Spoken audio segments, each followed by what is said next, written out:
¿Qué tal, amigos? Bienvenidos a un episodio más de Misterios de la Alquimia. Hoy tenemos un programa bastante interesante. Vamos a hablar sobre un texto sumamente enigmático que se llama La Tabla Esmeralda. Bueno, esta es su traducción en español. Pero antes de comenzar, le doy la bienvenida a mi amigo Joan Comella Cruz, quien nos acompaña desde Andorra. Joan, ¿cómo estás? Buenas tardes, ¿cómo estás, Luis, amigo mío? Encantado de verte de nuevo. Encantado, Joan, y como siempre es un gusto charlar contigo porque todos estos temas que planteas son sumamente interesantes. Bueno,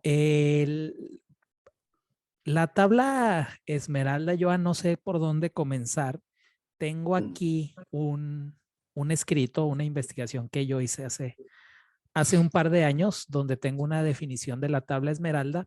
Si quieres, para comenzar, leo lo que es la tabla esmeralda y podemos partir de ahí. ¿Qué te parece? Perfecto. Bueno, dice lo siguiente. Según la leyenda, la tabla esmeralda es un texto grabado en una gran esmeralda con caracteres fenicios. Supuestamente Noé la poseía y la llevó consigo en su arca durante la inundación. Tiempo después, Sara, la esposa de Abraham, la encontró en las manos de Hermes Trismegistus, mientras éste yacía muerto en su tumba. Otros dicen que el que realmente descubrió la tabla esmeralda fue Alejandro Magno a su llegada a Egipto. Lo cierto es que estas son puras suposiciones. En el siglo XVII, el investigador Isaac Casabún comprobó que el texto tuvo que haber sido escrito durante los primeros siglos después de Cristo, durante la época del Imperio Romano, y no en tiempos míticos como se pensaba, ya que en ella encontramos influencia del pensamiento griego, romano, egipcio y cristiano. También hay en ella influencias de la filosofía platónica, neoplatónica, gnóstica y estoica. Bueno, Vicente, perdón. Joan, es que amigos, me acabo de desconectar con Vicente García Campo, con el que hago otro podcast, así que mi mente está todavía un poquito. Joan, no sé si estés de acuerdo con esta definición.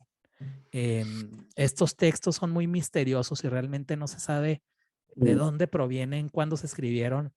A mí no me gusta ni desacreditar su existencia o lo que se dice de ellos. Yo creo que todas las leyendas tienen cierta verdad. Me gustaría que nos hablaras tú qué opinas de cuándo surge este texto, dónde surge, Joan. De hecho, bueno, bastante de lo que has dicho para mí es correcto, porque las investigaciones que he llevado estos años y leyendo todos los libros, sobre todo de hermética, que es la gente que nos gusta esta corriente filosófica, porque no deja de ser, con la historia ser considerado como una corriente filosófica más que una doctrina, ¿no? Efectivamente, la tabla de Esmeralda encierra toda una serie de halo de misterio, sobre todo a su origen.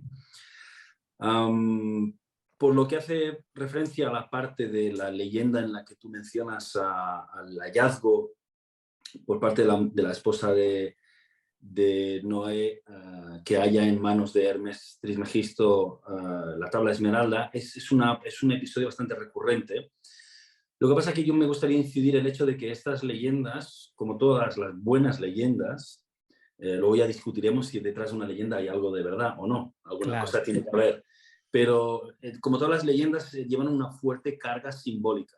Y aquí tenemos que tener mucho cuidado porque la hermética es eso, es una corriente filosófica basada en todo un cúmulo de símbolos y de criptología que luego es lo que dará la base a la alquimia, ¿no? Que es tan recurrente en nuestras conversaciones. Pero en este hallazgo que hace Sara, como muy bien dices, en una cueva, algunas de las versiones de esta leyenda inciden en el detalle, y es muy simbólico, en el detalle de que el cuerpo de Hermes Trismegisto está embalsamado. ¿Vale? El hecho de que incidan y que está embalsamado es sobre todo porque la figura de Hermes durante mucho tiempo interpretado por algunos autores que escribieron posteriormente durante los siglos, sobre todo, como tú decías, XVI, XVII, le atribuían cierta divinidad. Entonces, sí es verdad que en el estudio de su posible existencia hay un cruce entre las culturas egipcias y helenísticas, en la cual dicen que es una mezcla entre la influencia griega y la egipcia, sobre todo por parte de Egipto, de la deidad de Tot, ¿no? Que a su vez responde a un dios de la sabiduría, ¿no? Del conocimiento. Entonces, lo que pretende ser la tabla esmeralda es un resumen, un concentrado de la sabiduría universal. Dicen los hermetistas que el que entienda ese texto hallará la sabiduría y sobre todo hallará también cuál es la sustancia primordial que luego facilita la gran obra, ¿no? Y la gran obra, ya sabes que hablamos del proceso alquímico. Claro. Joan, yo creo que este texto es, si no el más importante, uno de los más importantes de todo lo que conlleva la alquimia, ¿no? Quizás es una de las bases y es un texto sumamente pequeño. Ahora, me gustaría platicarte una anécdota de cómo yo llego quizás yo llego a la alquimia por este texto y cómo llegué yo a este texto. En una entrevista hace muchos años que le estaba haciendo Jiménez Los Santos a Fernando Sánchez Dragó. Fernando Sánchez Dragó cuenta una anécdota que por ahí la ha contado en uno de los programas que tenemos en mi canal. Lo vi. Lo viste y él decía, ahí fue la primera vez que escuché este texto, fuera de, no quiero contar esta anécdota porque no me quiero salir del tema, pero él decía que la tabla esmeralda o tabula esmeraldina es la base de todas las religiones sacramentales, es decir, que todas las religiones sacramentales parten de ahí. No sé qué opines tú de esto, Joan. Totalmente de acuerdo. Además, cuando has dicho que era una de las bases, iba a decirte que me permitieras hacerte un matiz. No es una de las bases, es la base. Es la base, ok, es excelente. La base. Es la base. De ahí sale precisamente toda una serie de corrientes, ¿no? Además, piensa que dentro de la tradición no solamente ha habido grandes alquimistas que la han traducido, sino muchos otros filósofos y escritores conocidos. De todas formas, también te diré que científicos, grandes científicos como Isaac Newton, claro, hizo la primera traducción en inglés que se conoce de la tabula esmeraldina, porque de hecho la mención tabula esmeraldina viene de las primeras versiones en latín que aparecieron. Piensa que hay algunos textos, los primeros textos a los que se les atribuye la aparición, el primer testimonio escrito parece ser de la existencia o la referencia que se hace de la tabla esmeralda, son escritos árabes, de más o menos el siglo II, siglo III después de Cristo. Por eso se ubica la tabla esmeralda en esa época, aunque hay gente que dice que no, que tiene miles de años de antigüedad. En cualquier caso, históricamente hablando, hasta ahora lo único que se ha demostrado es que en caso de haber existido, podría datarse allí, cuando aparecieron estos primeros escritos, ¿no? Claro. Sobre todo porque hay un cúmulo de obras que se atribuyen a Hermes Trismegisto, que es la base de la hermenéutica, del hermetismo en general, que es el Corpus Hermeticum, y ahí es donde se hace referencia sobre todo a muchas cosas, no solamente a la filosofía que se desprende de la tabla esmeralda, sino del proceso alquímico, ¿no? Los colores de la piedra, los colores del proceso, la sustancia primordial de la cual hablan tanto, etcétera, etcétera. Pero es curioso porque, aunque hay discrepancias en algunas versiones traducidas de la tabla esmeralda, pues el sentido final que se le da es precisamente el que todos los grandes alquimistas, incluso, repito por milésima vez, nuestro queridísimo llamado Basilio Valentinus, claro, hablan sobre la transformación del ser. Entonces, la tabla esmeralda lo que está diciendo es que tú no hallarás el secreto contenido en ese breve escrito si no vas más allá de la razón humana. Tienes que pasar más allá del límite de la razón humana para poder entender la existencia en sí, el uno que ellos hablan, y en sí el universo, y por lo tanto ahí podrás fundirte en pensamiento y en existencia con el universo. Que eso es lo que dice en general. Es muy profundo, es muy potente, pero claro, también hay estudios que concordan perfectamente con el hecho de que por eso creo que Fernando Sánchez Dragó hablaba de que era el origen y la base de muchas religiones, y efectivamente era así, porque el judaísmo, el cristianismo y el islam, ¿qué promueven? Un uno. Exacto, Un exacto. único Dios. Un único Yo, Dios. Y es Joan, de ahí donde sale esa idea más primitiva que conocemos, que sale de la tabla esmeralda. Por eso, ahí, en algún momento cuando yo estuve estudiando profundamente este tema, encontré algunas contradicciones por algunos estudios que decían que podía ser algún tipo de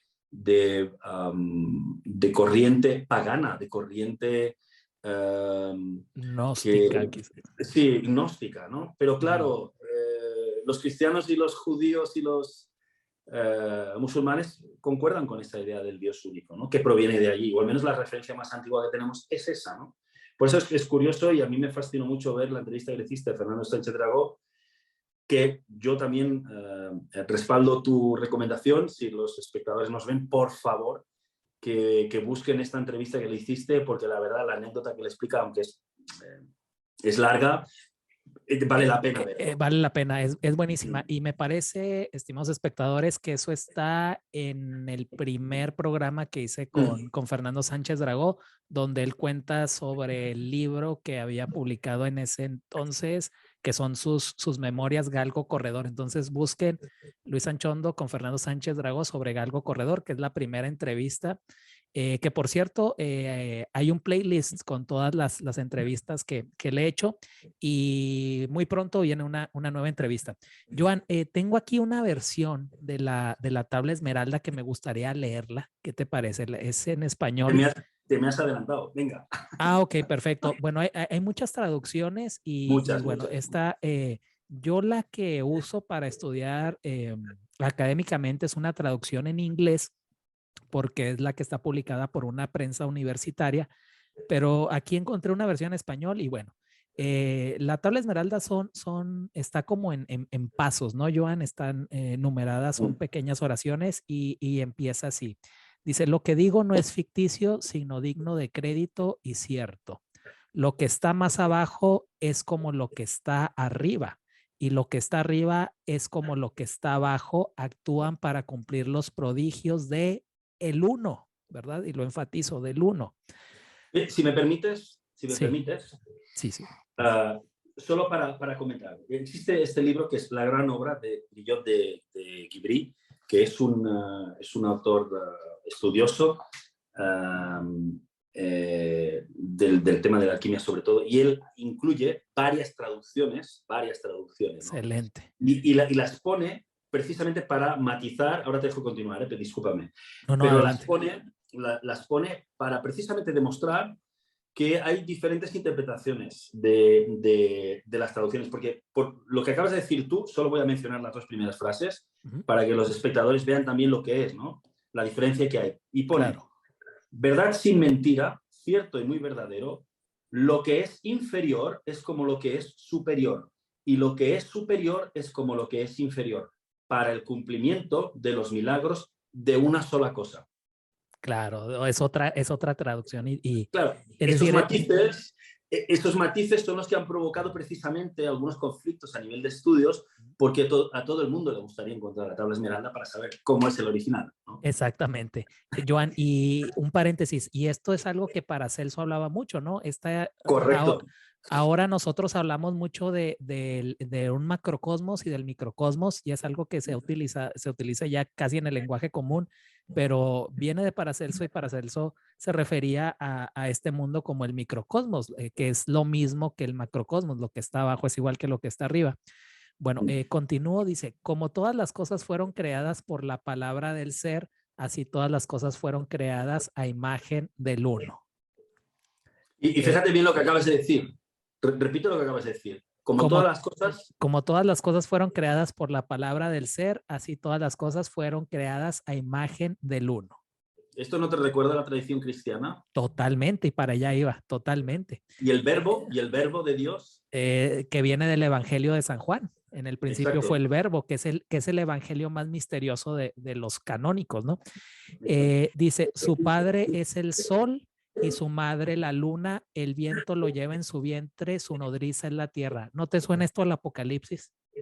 Correcto. Una mujer dio a luz, etcétera, la luna, el sol. Pero Dice, aquí los alquimistas, perdón que te corte, aquí sí, los alquimistas es donde se apoyan en esta parte para hablar del hecho de que para realizar la gran obra hay diferentes vías. ok, La vía húmeda y la vía seca. Y en función de cuál uses, una haría referencia al viento y la otra haría referencia a la tierra. excelente. Que son los 4 elementos de Aristóteles, ¿no? Quizás por ahí va Correcto. viento, tierra, Sí. agua y aire. Dice, su padre, no, este ya lo leí, es el padre de la perfección en el mundo entero. Esta cosa de la que estamos hablando que no sabemos qué es el misterio, ¿no? Dice, su poder es fuerte si se transforma en tierra. Correcto. Separa la tierra del fuego, lo sutil de lo burdo, pero sé prudente y circunspecto cuando lo hagas. Y aquí uno de los verbos principales, Joan, de la alquimia, el separar lo malo de lo bueno, ¿verdad? Aquí en algunas versiones te dice, por ejemplo, lo sutil de lo espeso, que también es muy utilizado en la alquimia. Y eso forma Claro, parte de un proceso que le llaman la putrefacción. De ahí de la putrefacción, en esa famosa sustancia primordial, le tienes que separar lo burdo, las impurezas, y dejar lo sutil. Y además ahora me acuerdo también que existe una lámina del Splendor Solis, que ya hablaremos un día, del libro Splendor Solis, que sabes que es mi libro favorito de la alquimia, que lo he estudiado durante años. sí. Hay una lámina que se le llama el despedazamiento. Si los espectadores lo están oyendo esto, que la miren, que lo busquen por internet, porque además está, se puede encontrar la fotografía de la lámina del despedazamiento. Se refiere a eso, se refiere a esa materia negra, a ese color negro, que lo que hace es avisarte de que está llegando esa fase de putrefacción y que vas a separar lo burdo de lo sutil. Eso es interesantísimo, Joan, porque no es lo mismo decir separar lo burdo perdón, no es lo mismo decir separar lo sutil de lo espeso que separar lo sutil de Exacto, lo burdo. O sea que, exacto, o sea que cada traducción nos da algo distinto, ¿no? Una riqueza exacto. distinta. Dice, usa tu mente por completo. Bueno, esto de lo que estamos hablando, usa tu mente por completo y sube de la tierra al cielo. Y luego nuevamente desciende a la tierra y combina los poderes de lo que está arriba y lo que está abajo. Así ganarás gloria en el mundo entero y la oscuridad saldrá de ti de una vez. Aquí lo que se me viene a la mente, Joan, es el Espíritu Santo. Sí. Con esto de que sube y que baja y que une lo celestial con lo terrestre, ¿no? Y además, hay otra pregunta que si quieres podemos darle, dejamos aparte la alquimia y volvemos a tu interpretación del Apocalipsis. Ujú, Porque después del Apocalipsis, ¿qué vendría? La luz.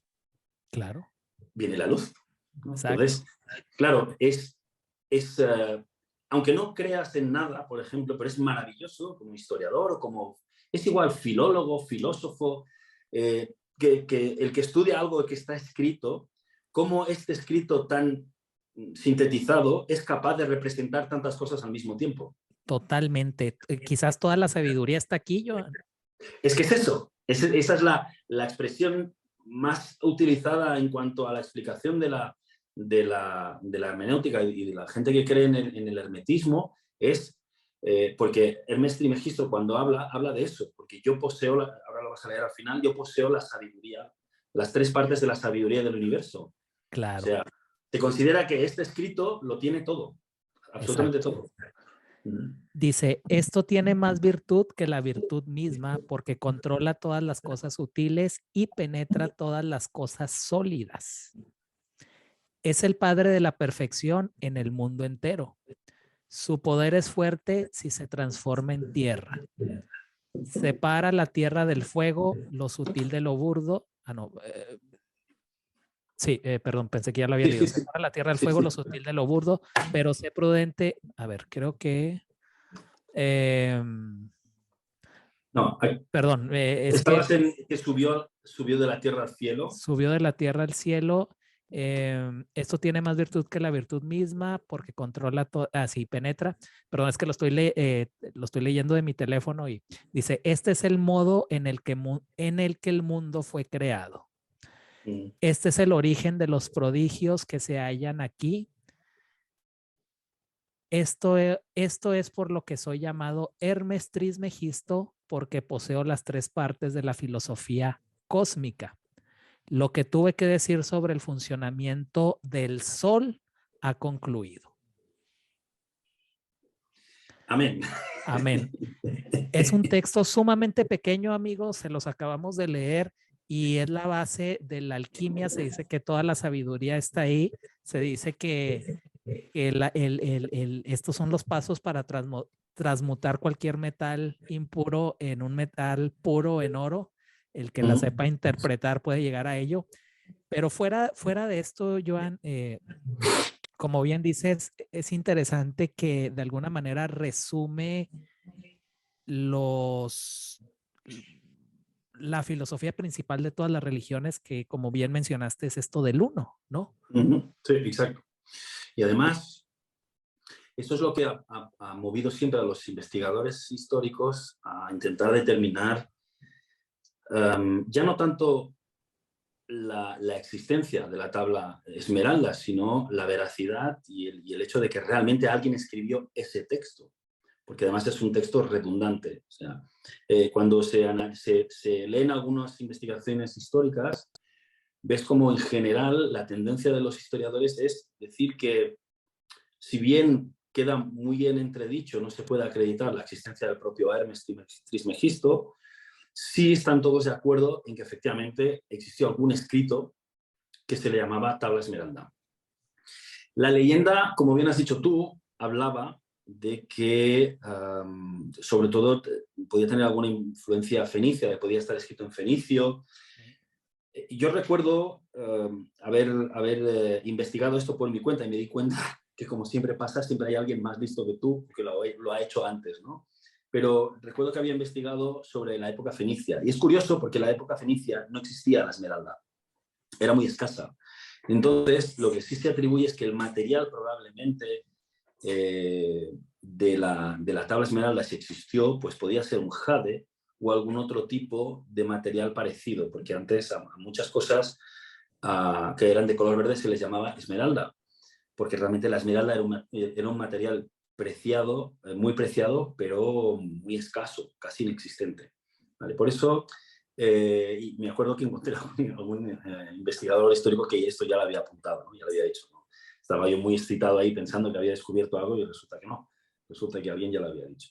Entonces, sí es verdad que en lo que sí podríamos estar de acuerdo es que existió la tabla esmeralda, tal como la describen, no lo sé, pero que existió ese texto, para Claro. mí es obvio y es seguro que fue y que tuvo, como se ha demostrado, tuvo una influencia brutal en su tiempo, sobre todo en los siglos II y III, que es cuando se escribieron estos textos de procedencia árabe. Luego en el 650 después de Cristo también hay testimonios y en el 800 me acuerdo que hay Es que el escritor... hay toda una Está, filosofía tan profunda, Joan, adentro, fuera de esto de que aquí está el secreto para transmutar cualquier metal en oro. Fuera de esto, yo creo que como filosofía, por ejemplo, como yo interpreto lo que está arriba es igual que lo que está abajo, mi interpretación es que nosotros vamos a percibir el mundo de acuerdo a nuestro, es decir, que el mundo no es un absoluto, sino que el mundo es una percepción de cada persona. Lo que está afuera es igual a lo que nosotros traemos dentro, ¿no? Esa es una de las interpretaciones que le doy. Es decir, que es un texto, Joan, que se puede eh, interpretar desde un punto filosófico, desde un punto de vista religioso, desde un punto de vista hermético. claro.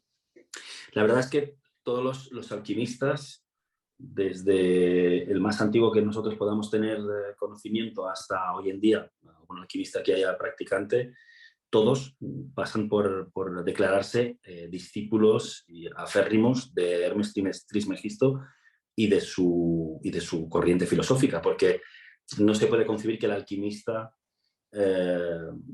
se declare alquimista sin realmente creer en el hermetismo, porque es la base de todo, precisamente, ¿no? Y si tú te lo miras con ojos de un alquimista, efectivamente solo ves que referencias directas al proceso alquímico, y además habla de la gran obra. Y la última mención que hace es como si fuera un mensaje directo a los alquimistas, ¿no? Porque dice, en esta traducción que tengo yo aquí, completo es lo que he dicho de la operación del sol.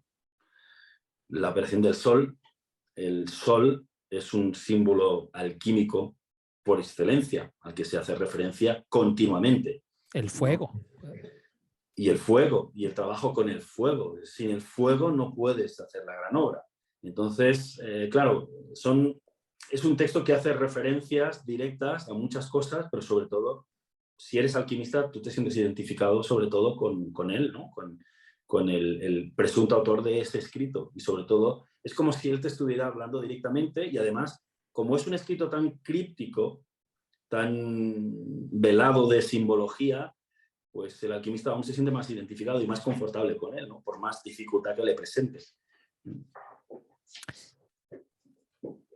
Sí, y algo, Joan, que yo creo que ya hemos mencionado en nuestras pasadas emisiones. Esta es nuestra cuarta emisión. Amigos, los invito a que vean las otras tres con estos temas de la alquimia. Es que cuando hablamos del proceso alquímico, de la realización de la gran obra, que sí puede ser un proceso material, ¿verdad? En estos hornos alquímicos, etcétera, pero siempre hay una relación entre el proceso que se está llevando materialmente como un proceso interno, ¿no, Joan? Es decir, que cuando se habla de alquimia no es nada más una transformación de algo externo, de objetos, sino que a la vez que se está tratando de transformar estos objetos, el alquimista se está transformando a sí mismo, ¿no? Correcto, esa es una premisa indispensable. Y es más, Claro. muchos autores, entre ellos Basilio, y todos los que han traducido la tabla esmeralda, por ejemplo, Ortolano, Flamel, Fulcanelli, Newton, toda esta gente... Newton, eso es interesantísimo. Isaac, el gran filósofo del siglo XX, Isaac Newton, trabaja con la tabla precursor de la química y último defensor acérrimo de la alquimia. De la alquimia, porque tiene son comentarios, ¿no? Que tiene sobre la tabla esmeralda. Sí, son comentarios que hacen en sus escritos todos estos autores que te he mencionado, y que además la premisa fundamental que jamás ninguno de ellos olvida, y si no, mira en el carro triunfal del antimonio, es que el alquimista tiene que ser una persona de corazón puro, y si él no se transforma, jamás podrá obtener la gran obra, el producto de la gran obra. Entonces, es una transformación inevitable que tiene que hacer el alquimista al mismo tiempo que está realizando la gran obra. Y se entiende que sobre todo la dificultad y el nivel de elevación espiritual e iniciática es tan alto que eso es lo que promueve ese cambio interior, esa transformación interior del propio alquimista. Porque el hecho de conseguir pasar de un color a otro, de una fase a otra en el proceso de la alquimia, eso implícitamente es una superación propia del propio alquimista. Por eso le llamaban también, en algunas obras, le llamaban los trabajos de Hércules. Porque, como bien recuerdas en la figura de Hércules, en la mitología, Hércules pues era un semidios que era capaz de realizar grandes proezas, ¿no? Entonces, esa connotación divina con unos trabajos muy complejos es lo que le da al alquimista esa capacidad para transformarse, ¿vale? Porque eso que ha hecho, solo aunque sea realizar un primer paso, llegar al primer color, que es el negro en la tradición alquímica, eso ya es un trabajo enorme. Es un proceso muy laborioso que además requiere de mucha fe. Y como hemos dicho muchas veces, no puedes realizar el proceso alquímico si no tienes fe. si no incluyes lo divino en ese proceso, ¿no? Joan, hemos mencionado a Hermes Trismegisto. Bueno, quería hacer un comentario. Hemos mencionado a muchos personajes alquimistas, hemos mencionado a Isaac Newton que han mencionado este texto, pero alguien también muy importante para la ciencia y para el psicoanálisis que trabajó la alquimia fue Jung, ¿verdad? Carl Jung. Así que te propongo, Joan, en algún momento dedicarle un espacio a Jung en relación a la alquimia, ¿no? Pues, y entre otros tantos eh, científicos, porque por alguna, es decir, la alquimia ha sido desprestigiada por la ciencia, pero ha habido grandes científicos que al contrario, ¿no? Han visto la riqueza de toda esta, pues, ciencia en sí, ¿no? Es que esta tendencia creo que es muy habitual en las escuelas conservadoras de la ciencia, y no solo de la ciencia, académicamente. Por ejemplo, yo me imagino pues, todos estos historiadores que son tan acérrimos fans de las nuevas postulaciones que hay en torno a la fabricación de las pirámides, ¿no? La creación de las pirámides de Keops, ¿no? Pues que hay gente que se lo toma muy en serio de una forma muy científica, y en cambio se tienen que topar pues con el director del Museo del Cairo, que sabemos nuestro amigo, que es un conservador absoluto, muy tradicional, y que no acepta ningún otro postulado que vaya en contra de la arqueología tradicional de siempre, ¿no? Entonces, Claro. ha habido científicos que se lo han planteado de una forma muy seria, y por eso no han descartado nunca la alquimia con interés científico, no con validez científica, sino con interés científico. Entonces, claro, hubo gente que intentó desprestigiar, como tú ya mencionaste, en varias ocasiones intentó desprestigiar a Basilio, por ejemplo. Sí, claro, exactamente. Pero realmente es una cuestión de que, gracias a Dios, hay gente investigadora, coherente, que se toma las cosas de una forma objetiva, crítica, y que no tienen por qué descartar nada, ¿no? Y en el caso de la alquimia, y es pues que la academia, Joan, yo creo que en general es así. La academia lo que busca es desacreditar, ¿no? Es decir, hay esta obsesión por criticar, ¿no? Criticar, criticar, criticar, lamentablemente. Joan, hemos mencionado a Hermes Trismegisto, ¿verdad? Pero me gustaría hablar un poquito de este personaje, de lo que yo tengo aquí escrito en este trabajo que rescaté de hace un par de años. Bueno, Trismegisto me parece que quiere decir el 3 veces grande. Y lo que yo tengo aquí apuntado, sin querer desacreditar, pero se dice que Trismegisto nunca existió, sino que fue una ficción, la combinación del dios egipcio Tot y el griego Hermes. Ahora, Tot se dice que es una deidad representada como un hombre con cabeza de ibis. Y bueno, Tot fue una de las deidades más importantes del pueblo egipcio. Según el mito sobre la fundación del Estado egipcio, Tot fue quien decidió quién iba a gobernar, si Horus o la encarnación del rey, o Set, su adversario. Se supone que Tot fue el inventor de la escritura y de las matemáticas, y por lo tanto de la recolección de datos y la documentación. En general, esta divinidad es considerada como aquella que estableció las bases de la cultura egipcia. Por todos estos logros se le considera a Tot el dios universal de la sabiduría y la administración, al igual que el santo patrono de los escribas.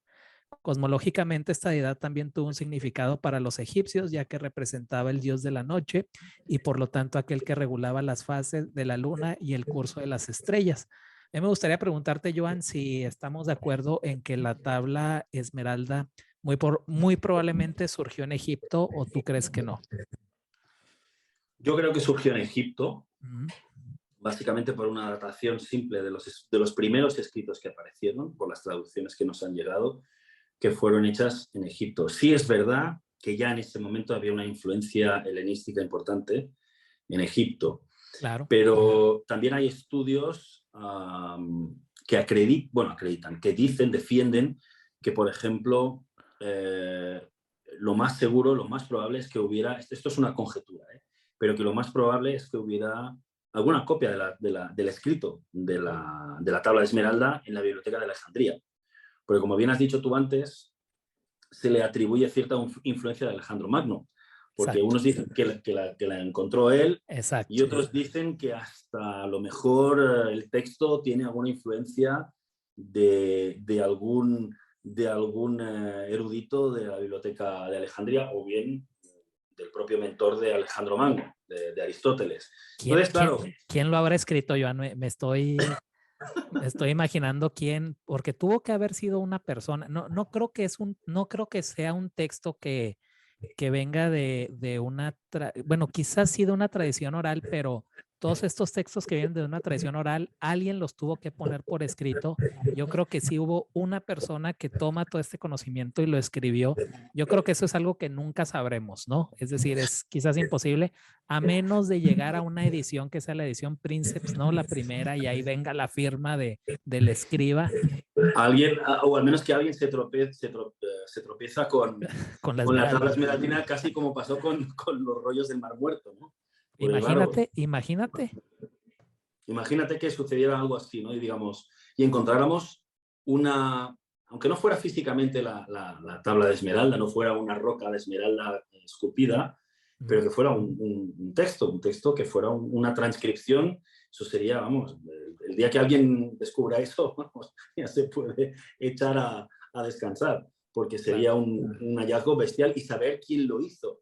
Pero yo, respondiendo un poco a la pregunta que has hecho sobre el tema del origen y de qué influencia más prominente tiene, para mí personalmente, esto es una opinión personal, creo que tiene una clara influencia egipcia. Básicamente porque la alquimia, hay muchos datos y muchos detalles cada vez más, cada vez que pasa el tiempo, más nos damos cuenta de que hay estas influencias, porque si nos tenemos que agarrar al simbolismo, la propia tabla esmeralda habla del sol. Y sabes que uno de los símbolos más importantes de la cultura egipcia era el sol. Claro, Horus. ¿Vale? Horus, ¿vale? Y además, hay algunos escritos que hablan, ahora me acuerdo de un escrito que es de Turba Philosophorum, que es la turba de los filósofos, en los cuales hay algunos dialectos ahí entre varios filósofos, y todos son filósofos de la naturaleza. Y eso te recuerda que, claro, los primeros foros también que se realizaron de debate, en cambio, fueron a través de la cultura helenística, ¿no? Porque ya en la Biblioteca de Alejandría habían foros de debate, de discusión científica, etcétera, etcétera. Pero, por otro lado, también tienes referencias a la famosa Tierra Negra, que muchos escritos de la alquimia hablan de la Tierra, y que tienes que encontrar lo que buscas, está en la Tierra, por todas partes, en la Tierra Negra. Y esta Tierra Negra, en Egipto. Alguien también, claro, en Egipto, en los bordes del Nilo, del río Nilo, ¿no? Entonces, claro, si vas reuniendo detalles y detalles y detalles, aunque sean detalles pequeños, y esto no probaría nada como tesis para hacer un hallazgo histórico, pero sí es verdad que a mí, en mi experiencia, en todo lo que he leído, no sé, siempre me suena al oído a Egipto, ¿no? Todo me suena a Egipto. Esto me acuerdo que hace 10 años me hicieron una entrevista en la radio aquí en mi país. Sí. Un amigo mío que le gustan mucho estos temas, tiene un programa, Ferran Prat, y me preguntaba, ¿no? Me decía, no, pero yo creo que es más helenístico, ¿no? Nos metimos en un debate. Le dije, mire, no, yo creo que viene más de Egipto, ¿no? Básicamente porque esa corriente filosófica, esa incidencia de hablar sobre Horus, bueno, sobre el sol, eso para mí tiene una clara influencia egipcia, aunque está claro que esa tendencia monoteísta de la cual habla la tabla esmeraldina, pues claro, te puede despistar en cualquier religión que haga referencia a eso. Claro, claro. Y yo creo que los textos académicos, porque también cabe recalcar que cuando se habla de la alquimia hay mucha literatura, pues que no es académica, ¿no, Joan? Que a mucha gente les gustan estos temas y muchas veces hay cosas, hay que tener cuidado, ¿no? Sí, hay un libro que me gusta mucho, que es novela pseudohistórica, que es El médico, de Noah Gordon. Y a mí me parece un libro fascinante. Existe la versión en película, hicieron la película, que sale, si no me acuerdo mal, sale ese actor tan bueno, Ben Gazzara creo que es. Pero ahí ese libro, para mí, por ejemplo, es la expresión de un escritor que también está de acuerdo en que muchos de los descubrimientos iniciales sobre medicina en general y de los grandes conocimientos antiguos venían de la tradición del Islam, de los musulmanes. ¿Vale? Entonces, claro, yo creo personalmente, yo creo que a menos que un día encontremos alguna prueba histórica irrefutable o arqueológica irrefutable, yo creo que si tuviera que apostar, apostaría por la tradición egipcia, pero como origen de la tabla esmeraldina. Me gusta lo que mencionas de esas corazonadas que a mí también me pasa o me pasaba cuando hacía investigación, que tienes esta corazonada de que esto va por aquí y sigues esa corazonada y te das cuenta de que tienes razón, ¿no? Ese instinto, ¿no? Que es lo que hace a un gran investigador. Y luego El otra cosa instinto. que quería mencionar, espero que no se me enfade nadie, que le guste, pues bueno, a los cristianos, sobre todo a los católicos, pero la tabla esmeralda, ¿no te recuerda algo? Algo muy simbólico, muy propio de la tradición cristiana. La Trinidad, Esa es una, y la otra, el las tablas uno, de Moisés, claro, exacto, exacto. los mandamientos de Moisés, esas reglas de vida, ¿no? Como los grandes mandamientos, y además esa relación es directa con la divinidad, con Dios. Esto lo esculpe Dios en las tablas de Moisés, ¿no? Y esto además crean los preceptos que hay que seguir dentro de la cristiandad, ¿no? Y claro, hay ese paralelismo, ¿no?, con la tabla de Esmeralda, ese referente, ¿no? Y parece, voy un poco más allá, y esto sobre todo a los espectadores les digo con humildad, que esto es siempre interpretación mía también, absoluta, pero parece como si la tabla Esmeralda hubiera sido el ejemplo a seguir por parte de muchas otras tradiciones. Claro, claro. Totalmente de Como, acuerdo. por ejemplo, la tabla esmeralda es qué hay que hacer en la vida, ¿no? Esto para conseguir una perfección y una superación del ser. Bueno, pues luego tienes otras tradiciones que o lo hacen con el Corán, o hacen con la Biblia, o lo hacen con el Torá. ¿Entiendes? Entonces, Algo que es muy interesante lo que mencionas. Yo estoy de acuerdo contigo. Yo también creo, y como dice Fernando Sánchez Dragó, que es la base de las religiones sacramentales, porque los que no están de acuerdo con ello dicen, no, es que aquí vemos influencias ya del cristianismo, no, es que vemos ya influencias renacentistas del neoplatonismo, no, es que vemos aquí influencias, qué sé yo. Y bueno, ¿por qué no decir que todas esas corrientes tienen la influencia en este texto? ahí estamos, porque eso es el recurrente ego cultural.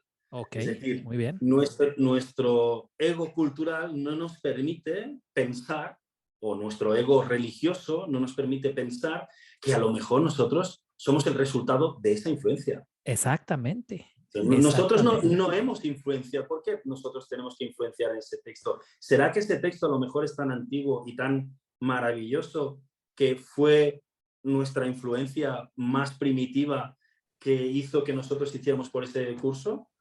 Y que de ahí surjan los evangelios, etcétera, y toda esta, sería Claro, increíble, ¿no? Sería increíble que de un texto tan pequeño haya dado para mucho, ¿no?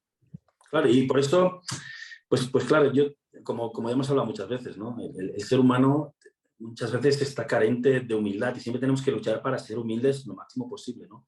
Y ves que a lo largo de la historia las religiones en general, aunque muchas veces lo pretenden, no se han comportado con humildad, ¿no? Porque es como, ahora me acuerdo, ¿no?, de nuestro querido amigo Raimundus Lulio, ¿no? Ramón Llull. Ramón Llull les decía a los árabes que su Dios era falso y que el suyo era el auténtico. Por Dios, ¿dónde vas? Qué pensamiento tan tolerante, ¿no? Claro, Claro. entonces este es un comportamiento recurrente que a nivel histórico ves que las religiones muchas veces pecan de esta soberbia, ¿no? Joan, ¿qué pasó con la conquista de México? Cuando España llega Claro, con el cristianismo, que dicen claro, que todos los dioses de las culturas mesoamericanas, los dioses aztecas, etcétera, que eran falsos, ¿no? Que el verdadero Dios, pues era el Dios cristiano. Y yo, claro. Es como cuando hubieron los primeros ataques a Alejandría y la invasión del cristianismo, ¿no? Que era, no nos olvidemos, le guste a quien le guste. Ahí hubo una corriente muy fuerte y todos los cronistas, bueno, todos los cronistas no voy a ser un exagerado, pero muchos cronistas lo recuerdan como un acto de fanatismo religioso. cuando se cargaron todos los símbolos paganos. Destruyeron todos los símbolos paganos y lo hicieron por fanatismo a su divinidad, y dijeron que sus divinidades eran falsas, que cómo era que Artemisa llevara no sé qué en la cabeza, o Claro. que según otro dios no les escuchara, o el dios del trueno, el dios de... Claro, siempre acabamos en esa actitud recurrente, ¿no? Yo llego con mi fe, que es más fuerte que la tuya, la mía es la única, y voy a arrasar contigo. Por eso, esto es se arrasa con la religión y con el lenguaje. Exacto, exacto. Y además esto es lo que provoca la pérdida de los testigos históricos, de los testimonios históricos. Ni más ni menos. La quema de libros, etcétera. Imagínate si se hubiera respetado todo el conocimiento que tendríamos, Joan, en estos días. Yo, ya sabes que soy un romántico y un soñador en este tipo de cosas. Yo soy de los que piensa y defenderé siempre, porque además hay estudios que lo avalan, porque todos los historiadores que estudian mucho tienen derecho a hacer sus propias conclusiones y tesis, aunque no aporten pruebas muy objetivas a veces. Pero yo soy de los que piensa que, por ejemplo, Alejandría, ¿no? Biblioteca de Alejandría, que sabes que me apasiona el tema. De ese 1.700.000 volúmenes que decían, o rollos que había, pues yo no me creo que destruyeran todo eso, no me lo creo. Y yo creo que hubo tiempo, desde Eratóstenes hasta que parece que fue la última, Hipatia, regentes de la biblioteca, yo creo que hubo tiempo de evacuar mucho conocimiento. Ahora, ¿quién se lo quedó? Bueno, ahí habría mucho que discutir, ¿no? Pero quiero recordar, y no estoy apuntando a nadie, pero quiero recordar que el Archivo Vaticano es tan antiguo como la propia cristiandad. Es decir, que el Archivo Vaticano, oficialmente no recuerdo la creación, pero más o menos el primer testimonio de recopilación de documentos ya se sabe por parte del archivo de la cristiandad en general, se empezó a hacer en siglo II, siglo III. Esto es así. Entonces, esa recopilación que hizo Alejandro Magno durante su existencia, ordenando que todo el mundo registrara los barcos en el puerto de Alejandría para buscar documentos y acumular toda la sabiduría del mundo, eso luego lo heredó la cristiandad. Porque la cristiandad se quedó mucha cosa que vete a saber si hoy en día pues, hay algún manuscrito por ahí perdido en Roma, ¿no? Pero bueno, estos son conjeturas absolutas, ¿eh? Por supuesto. Claro. Joan, pues hemos terminado nuestra emisión de ahora. Te invito a que nuestra próxima emisión ahondemos en la figura de Hermes Trismegisto. ¿Qué te parece? Me parece fantástico porque es una figura importantísima, profunda, ¿verdad? Muy importante, sí, muy importante, y además da mucho que hablar porque hay tantas teorías de si fue o no fue, o qué llegó a ser, ¿no? En su momento. Entonces, para mí será un placer poder hablar de Hermes, del 3 veces grande. Del 3 veces grande. Bueno, Joan, pues muchísimas gracias. Como siempre, te mando un saludo hasta Andorra. Y amigos, muchísimas gracias por acompañarnos. Difundan estos videos y hasta muy pronto. Muchas gracias. Adiós, hasta pronto. Gracias, Joan.